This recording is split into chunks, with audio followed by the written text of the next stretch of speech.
या बातमीचे प्रायोजक आहेत आनंद मुखवास, भरपूर ताजी सास अब आपके पास। BK products Shahada.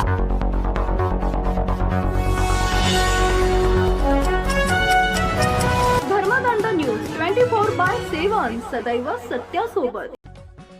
शहादा येथील बस स्थानकाची अवस्था पाहिली तर संतापणावर होतो। सर्वत्र खड्डेच खड्डे, चिखल, उखडलेला रस्ता आणि जीव धोक्यात घालून चालावे लागणारे प्रवासी हेच आजचं वास्तव। 3 ते 4 महिन्यात पावसाळा तोंडावर येणार असताना संबंधित यंत्रणा मात्र गाढ झोपेत असल्याचं चित्र स्पष्ट दिसतंय। पावसाळ्यात हेच खड्डे तळे बनणार आणि एखादा गंभीर अपघात घडल्यावरच प्रशासन जागे होणार का? बस स्थानक परिसरात अस्वच्छतेचं साम्राज्य पसरले, कचऱ्याचे ढीग, साचलेले पाणी, दुर्गंधी यामुळे प्रवाशांच्या आरोग्याशी सरळ खेळ सुरू आहे। स्वच्छतेच्या नावाखाली फक्त दिखावा आणि कागदी काम चालते का, असा संतप्त सवाल नागरिक करतायत। अत्यंत लाजिरवाणी बाब म्हणजे इथं पिण्याच्या पाण्याची पाणपोई सुद्धा उपलब्ध नाही।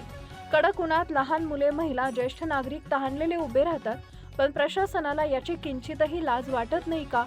प्रवाशांच्या मूलभूत गरजांकडे इतकं बेफिकीर दुर्लक्ष करणं म्हणजे जनतेची उघडपणे थट्टा नाही का? याहून गंभीर म्हणजे बस स्थानक परिसरात टवाळखोरांचा सुळसुळाट वाढलाय। महिला व विद्यार्थिनींना असुरक्षिततेची भावना निर्माण झाली असून कायदा व सुव्यवस्था राखणारी यंत्रणा नेमकी कुठे आहे, असा प्रश्न उपस्थित होतोय।